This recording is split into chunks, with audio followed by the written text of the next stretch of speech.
Okay. Hello. My name is Angie Juzang, and I am on the board of Legacy Business League. And we are an organization that is um, dedicated to providing a voice and a platform for minorities in our community and anyone who is interested in the topics that we are presenting. Over the last several weeks, we have tried to provide appropriate and relevant information to business owners, professionals, individuals, the community in general. Obviously, we have a pandemic that is happening in our country and around the world, and we have partnered with individuals that can bring us some insightful information on how to really navigate through this time. And that is no different than our guest today, Miss Cynthia Young. She is the founder and owner, CEO of Pivot Global Partners, and their organization is dedicated to helping businesses and individuals with leadership management, change management, organizational structure, just wrap around direct services for those that want to enhance and grow their businesses. And we found that it was very appropriate to have her on today. We've heard a lot about pivoting. That was a terminology that was it was popular for sure at one point, but now it has become part of the new vernacular, such as new normal and such. So we're just going to jump right in since we only have about 30 minutes, and I'm going to ask Ms. Young to please introduce yourself. Tell us a little bit of background, especially let them know that you are a native of Mississippi, native Mississippian.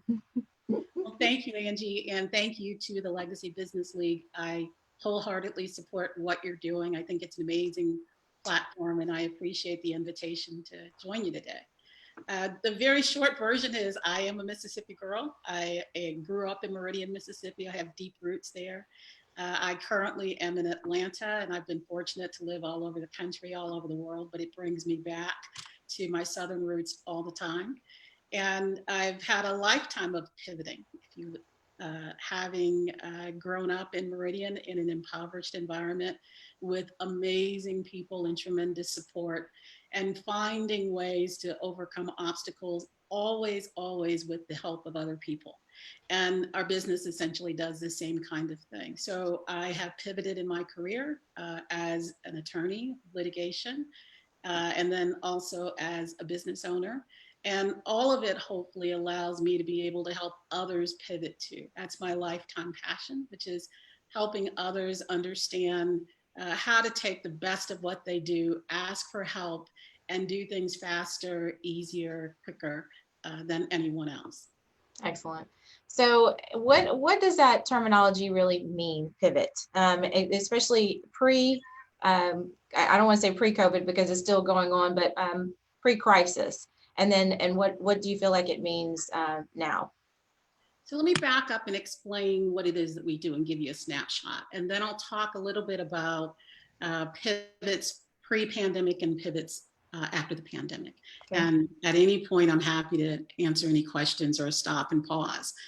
But I think the thing to focus on is that we help organizations and leaders design and implement change. So what does that mean? We break it down very simply, and we work with you to understand what is it that you want to change and why, and connecting that back to your business. How are you going to get it done? Fundamentally, that's through your people, and it's through the environment and support that you provide to them. Really importantly, we ensure that we connect what you want to change to your customers. Who are they? What do they want? What do they need? And very importantly, what will they pay for? And then we help you execute on it and make it stick so that you can sustain it. So I guess the best analogy is to think about a duck. So you're a leader of an organization, you got a lot to do. Any given day, you're like the duck. He's paddling furiously underneath the water, right? Smooth sailing above ground or above water. So we're helping you with the paddling because you've got to run your organization every day and do what you need to do, but you've got to change some things out. And that's additional pressure. You need some additional help. So if you take that perspective and you think about pivots that we see, let's say pre-pandemic, these are the kinds of things where If you're a leader of an organization, an entrepreneur, a founder, a CEO, the normal kinds of things we would see. Let's take an entrepreneur, someone who's very good at what they do across their career, very accomplished. They come up with a great idea for a product and they create it, and they've started their company and they're getting traction with this really good product. But their challenge is they've got to stand up an overall business. It's not just the product. So that's often a pivot where they need some help.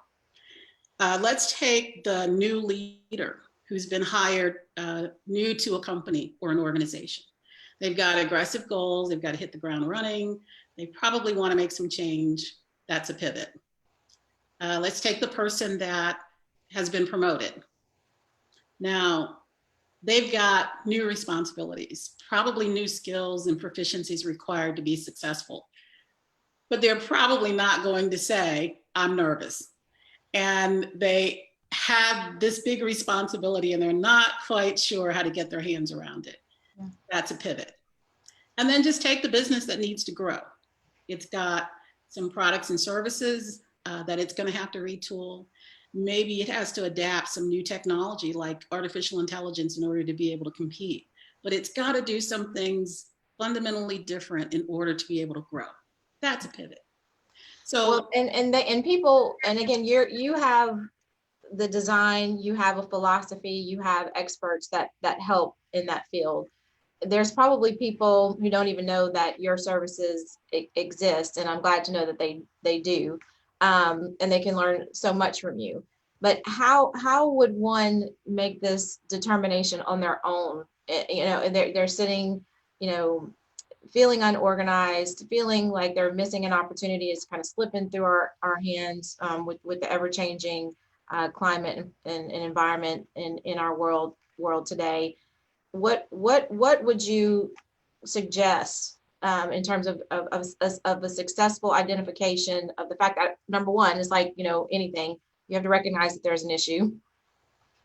And two, where do you go from there? I mean, when we talked a little bit prior to this, you know, I love when you talked about so many people make a plan, right?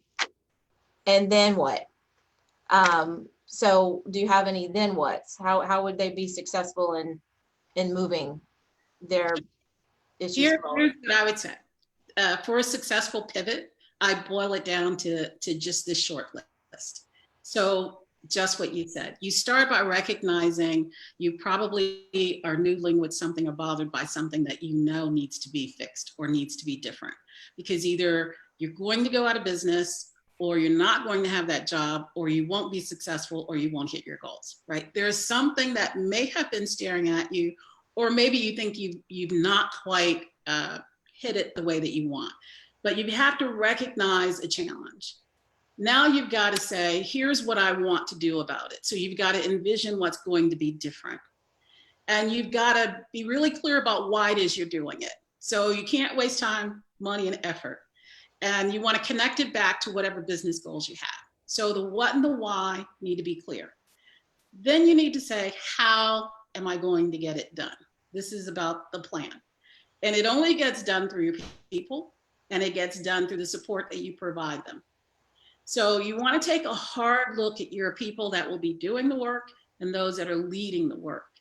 And you want to ask, are they equipped to do what we need to do here, whatever change you're about to undertake? Do they have the skills? Do they need training? For the people that are leading, are they able to lead and to sustain it? Can they bring the momentum that I need? When you look at the environment people are working in, do they have the tools they need to be successful? So those are fundamentals around the what, why, and the how. Now you need to ask yourself, what does success look like? And you need to be so clear to everybody else. If we do this and we do it well, this is what's going to happen as we move through it and as we get to the other side. You need to prioritize ruthlessly, because you can't do everything. So pick one or two things and do it incredibly well. You want to make sure you build in accountability. Who's going to do what? When are they going to do it? What are the milestones? What are the checkpoints along the way where you want to see progress? Is there a dashboard? Is there some reporting? How do you create an environment where everyone can see what's changing? They can be a part of it. It's no mystery. And they see themselves as part of it. You want to create a feedback loop so you understand if it's working or not. And then you always, always, always want to ask for help. And I want to come back to that one a little bit later. Okay. And we can tackle it now if you want to, but I have a question about what you were saying in terms of kind of identifying your priorities. So for new leaders, I think you have addressed that in terms of working through your people. For business owners, let's say even home-based businesses that they're trying to grow them, or any other capacity. I know you've talked about identifying what your customers need, especially now. They may have evolved, they may have changed, they may not need what they once needed before. How do you feel like one would take the steps to grow their business through evolution and moving past the fear and or developing a new organizational structure? So I think you would one step back and ask again, where do you want to be? What does success look like? And you can then say, here's what I have to work with. Here are the products and services that I sell. Are they aligned with where I want to be? Here's how I deliver them. Is that what I want to continue? Here's how I price them. Will customers continue to pay that price? Will customers want what you're offering? And by the way, what's the competition doing? Are they out hustling me? Do I have a competitive advantage? Do I have a niche? When you start answering those questions, you then come down to the nuggets that tell you this is what's intrinsic to who you are and what's great about what you do. And you're not drinking your own Kool-Aid because you calibrated and you know that customers want this, need it, and will pay for it.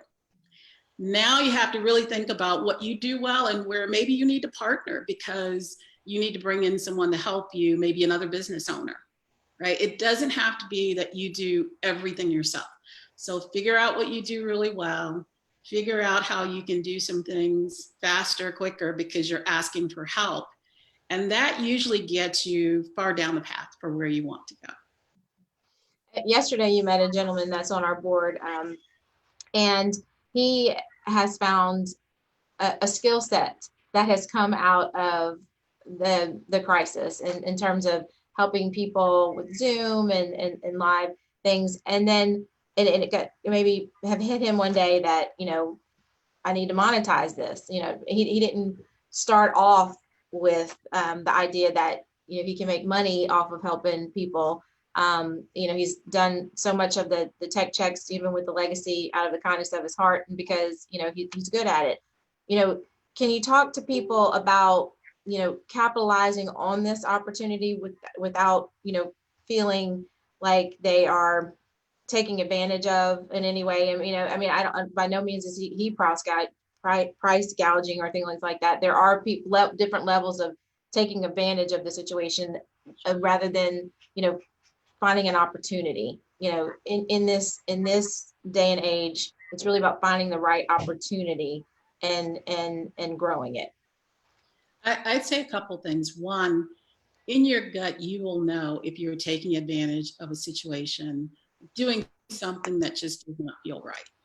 And if someone approaches you with something like that, or you think you could pursue an opportunity, but it is at the expense of someone else, especially right now with what's going on, then you just don't do it. If you believe that you've got a talent, a skill, a product, a service, and it's in demand, and maybe you've been volunteering, and I think we all have done this, right? I'll help someone on the side, and you're happy to do it. I can tell you when it becomes potentially something that should be a business. It's when the demand for what you're doing exceeds what you can do on the side. Right. So then you begin to know, okay, I either dial back and it's still the sideline volunteer activity, or I'm curious and I want to take it a step further and offer it as a business. And when you do that, you just want to make sure, again, not wasting time, money, effort, you put some structure around it, thinking about the things that I just described. But there are so many individuals who have great ideas, so talented, and we're already helping people in a number of ways. And many of those can turn into business opportunities. Again, make sure it's not just in your head that it's great. Make sure that somebody wants it, needs it, and will pay for it over time. Do you have a lot of clients that operate in fear, and in terms of, you probably go to them and say, you really need to change this aspect of your business? So like, nope, we've been doing like that forever. How do you help people overcome that? Yeah, we see it arise maybe in a couple ways. One, fear of making change, even though they know they need to. And so we get a call because they need an objective third party to kind of validate what they're seeing and experiencing and give them this roadmap for how to go about making the change. That we see often. We also see sometimes fear because there is a request from the board, for instance. What are you doing about cybersecurity? Might be a question. And maybe you haven't done anything. And so there is an element of fear, and you're scrambling to try to put something in place that you don't know anything about, and you've got to get your hands around it. There's that. And then there is an element of fear that happens when the unexpected occurs. And the pandemic brings all of that together in a way no one could imagine, where everything around you is changing and everything is unsettled, and you're not sure what to do. And that we're seeing often. And with that, I tell you, we're seeing morale issues. We're seeing concern about the viability of the business. Will it continue? We're seeing employee issues, and we're seeing customer issues. And I can break any of those areas down, but if you combine all of those together with someone who's operating from a place of fear, then they're frozen. And how you move from fear to action is a process that says, I've got to slow it down. I've got so much coming at me. I've got to be able to think. And when I think, I've got to be honest about what is going on and what's changing around me. I've got to know what I can do well. So I'll give you an example of a business that was making apparel, and no one wanted what they were making. And within 1 week, they switched to make masks and other PPEs, right? That was a conversation for about a half day with them and their team. And it was, what do you do incredibly well? And what do people need right now? And it was a switch that didn't take much at all. In fact, in 2 days, they were ready to begin production of something now that is in so much demand that they can't keep up. And wow, a great price. So fear, being thoughtful, planning, getting some help, move into action. That is often what we see. Okay. Do you have any specific steps that people should take for a successful pivot now? Even, I'm sure a lot of the advice that you've given prior to the pandemic is maybe the same that you're giving now, but has there any of your advice evolved, and what are some of the steps one would take to be successful? The steps that I talked about before around a successful pivot would apply, but there are some. Can you hear me? Yes, I can. Okay. Okay. So I could hear me twice. So that's a bad thing. Oh no. Well, the things that I think are important. So back to a successful pivot, and then I'll pull out the 3 or 4 elements really critical right now. What are you doing? Why are you doing it? Who's going to do it? Your people, right? And the structure in which they do it. What does success look like? What accountability have you built in? How do you prioritize? What's your feedback loop? And then asking for help. Well, and the one that I really forgot is about your customer, being informed by what the customer wants and needs. So in the pandemic environment, I would say everything is hypercritical and more acute. And so you have to move faster, and you have to do it with less information. That is the number one thing that we see for leaders. Secondly, You have to be all over what's going on with your customers. You might be losing customers, you need to know why. Your customers, if you ask the basic question continually, what do they want? What do they need different than what they want? And what will they pay for? Price sensitivity right now is so critical for any product or service. So having that lens is important. People sensitivity, not just how do you equip people.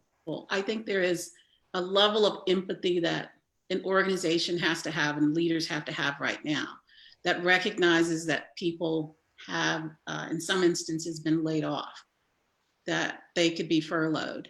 They could be working from home with children there and a lot of pressures. They could be being asked to lead remotely workers and they just don't know how to do it. If they are a command and control type person or they need to lay eyes on their employees, they are really stressed because they can't do that. And you've got to communicate more. You've got to have more empathy when you think about the people component. And I'd say the other thing that I would call out is that if you don't prioritize, you'll lose. And what I mean is this: on any given day, it's like that duck. You know, you got a lot going on, and you add to it some big change, and that could be repositioning your business because of the pandemic. You can't do 13 things and do them well. So you pick one, no more than two. You overweight your efforts. So everything you have, you throw at it. And you Overweight your see, efforts. I like that. yeah, you see what works and then you continue it. But ruthlessly prioritizing is important. And then of course, asking for help, because you're never, we're all going to work incredibly hard. Everyone has amazing skills, but you can't know everything. So have people around you, formal or informal, that you can go to for perspective and solutions. And when you ask for help, I don't know anyone that says no. They just need to know, how can they help you? And when you help them understand that, it's amazing what happens and how much more quickly you can move from a place maybe of fear or an action to being more successful. Well, define help. Like when, again, because people don't like to be vulnerable. When they ask for help, they feel like they failed in some kind of way. So when you say ask for help, can you give us a scenario and what you mean by that? So the business owner I mentioned who's making apparel, in the conversation that I had, there wasn't the request that said, I'm about to go under, please help me. It was, I'm up all night, my orders from my customers are being canceled. I don't know if I can hold on to my employees. I'm not quite sure what I'm going to do. So I said, okay, what do you need from me? And it was, one, I just need you to listen.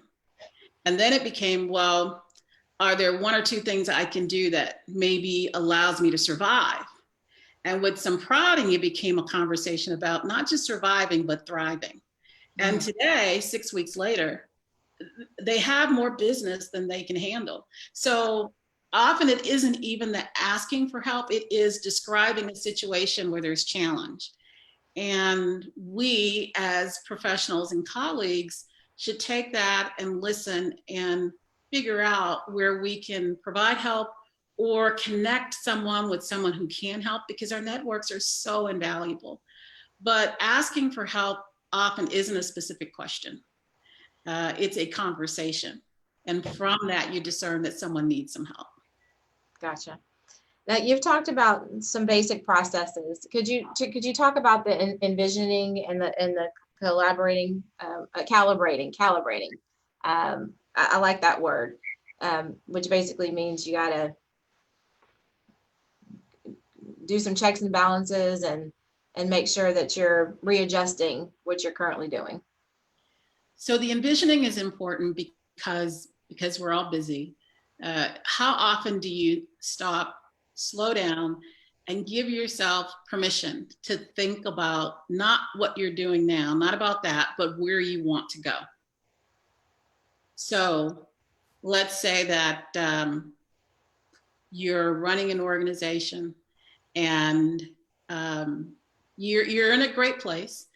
The pandemic happens, and now nobody's buying your product. You're scrambling. You're applying for PPE, for grants. You're trying to talk to others that you may partner with, but you start a whole lot of activity, a lot. But you don't necessarily have it anchored or grounded in something where you step back to say, okay, here's what I know we do well.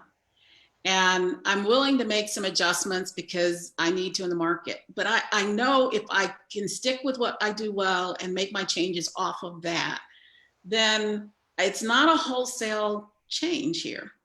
And that means that if I do this today and I do these things that are related to it, I can be successful. So now I need to know if people want and need that, will they pay for it? And maybe I can be smarter about how I make this or deliver it if I think differently about how I do this.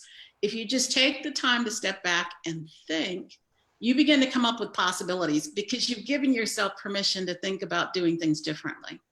And that's what I mean by envisioning. And then the next step for envisioning is really being thoughtful about how do you leverage the people that do something already well in your organization today?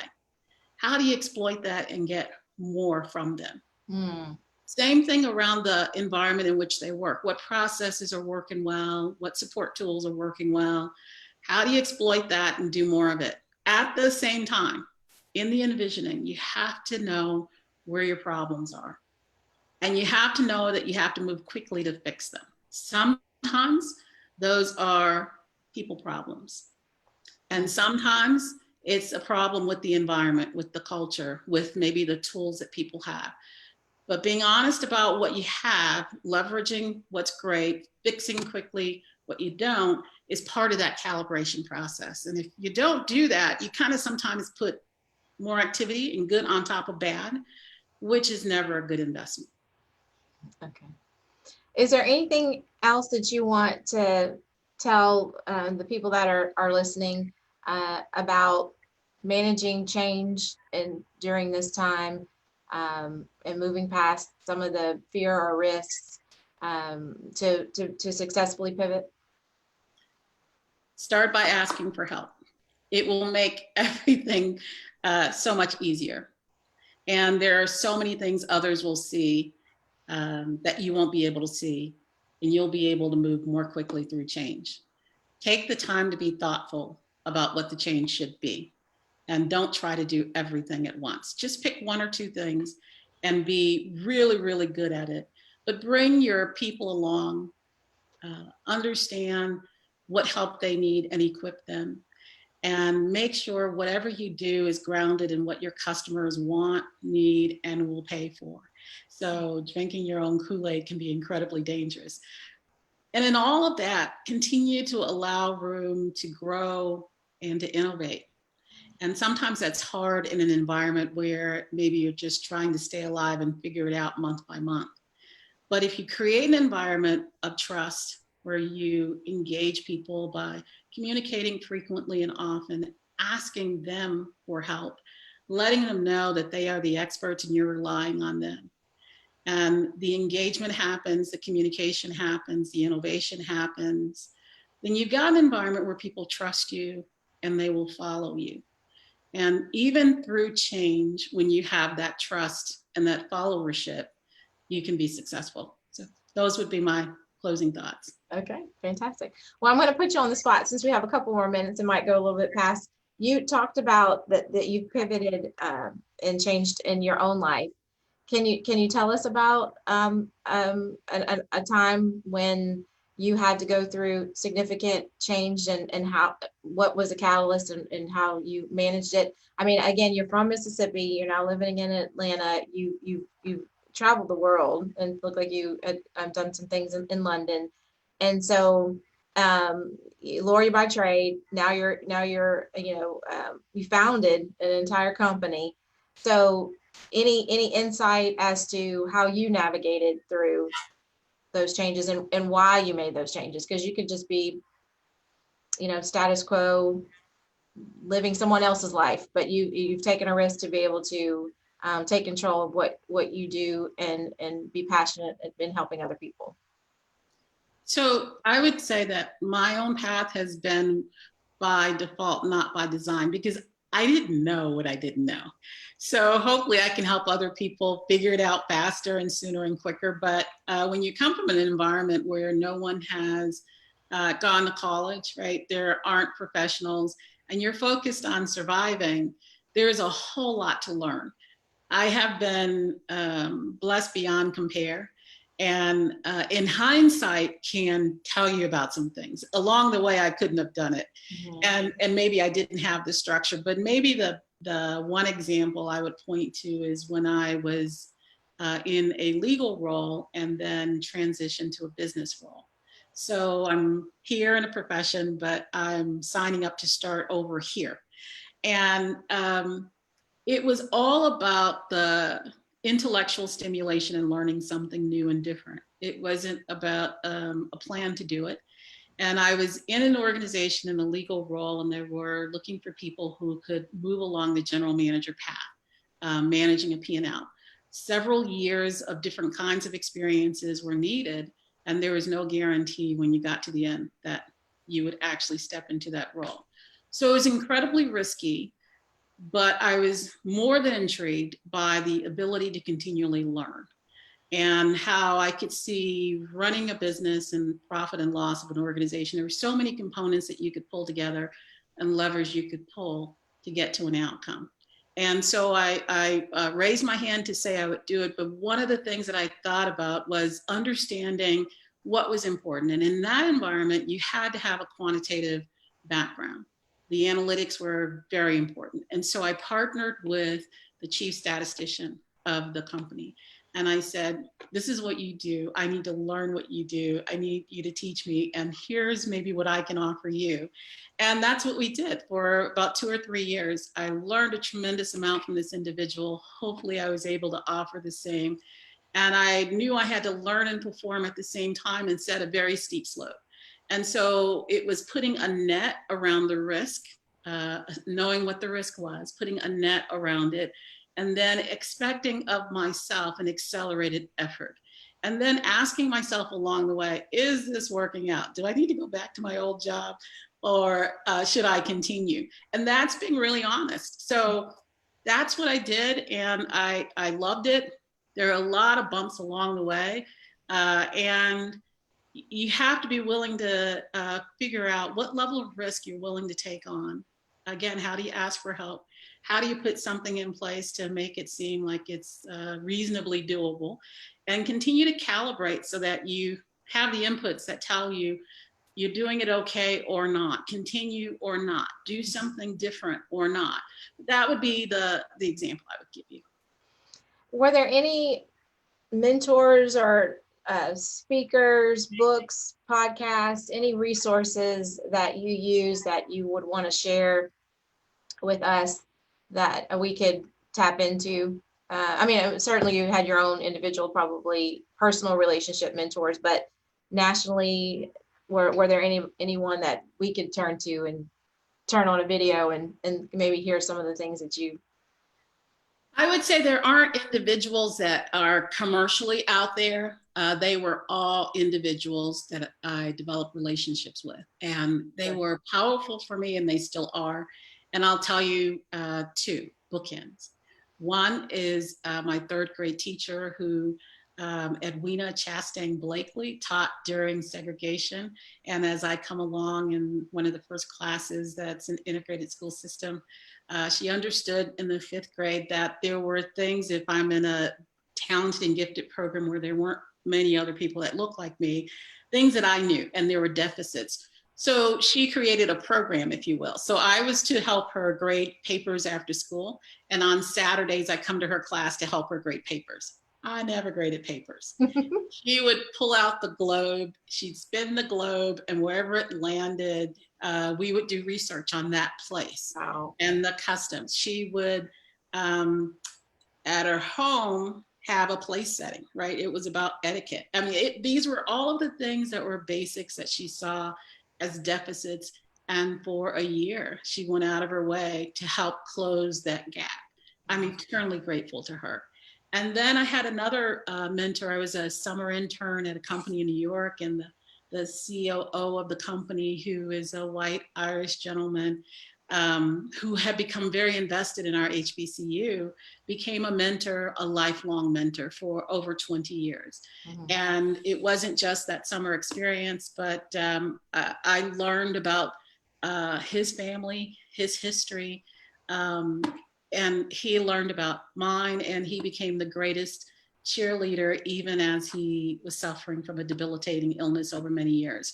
Couldn't speak, but he could write and would send notes. So those are the people who would help and would make sure that I was course correcting. Sometimes they'd say, that dog don't hunt. Oh, that's so you have to listen, right? So I would say I don't have folks that commercially I would point to, but I would. No, but I think those are great examples, because I think oftentimes, sometimes we think that we have to have, Oprah tell us what and tell us what to do. But finding some strength and support from some people around us. And it's so interesting that, you pointed out that, the Irish background, white male, sometimes that, you can find it from people who are so different from you.